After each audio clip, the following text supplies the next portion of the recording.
اللہ کے نبی علیہ السلام نے صحابہ سے پوچھا کہ بتاؤ مفلس کسے کہتے ہیں. صحابہ سے پوچھے کہ بتاؤ مفلس کسے کہتے ہیں.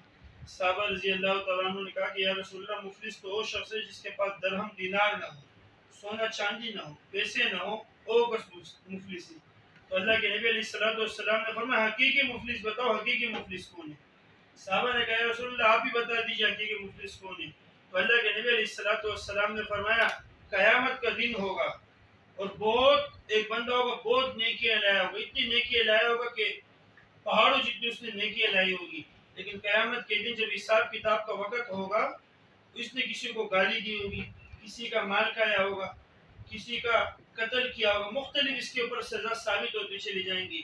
کیونکہ قیامت کے دن تو ایسا دن ہے وہاں پر حساب کتاب کا جو دن ہے وہ پیسے وغیرہ سے نہیں پورا ہوگا اور نیکیوں سے پورا ہوگا. اللہ فرمائیں گے اس فلاں نے ایک بندہ آئے گا کہ اللہ اس نے مجھے گالی دی تھی, اللہ فرمائیں گے اس کی نیکی اٹھا کے اس کو دے دے.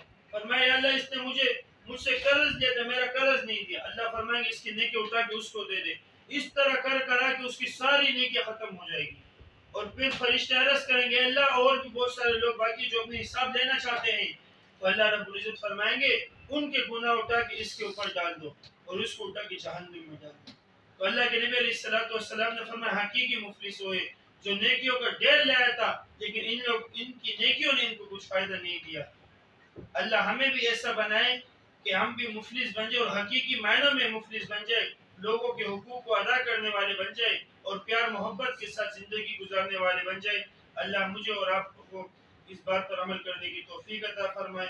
وآخر دعوانا الحمدللہ رب العالمین. بلال مدرسے نکلے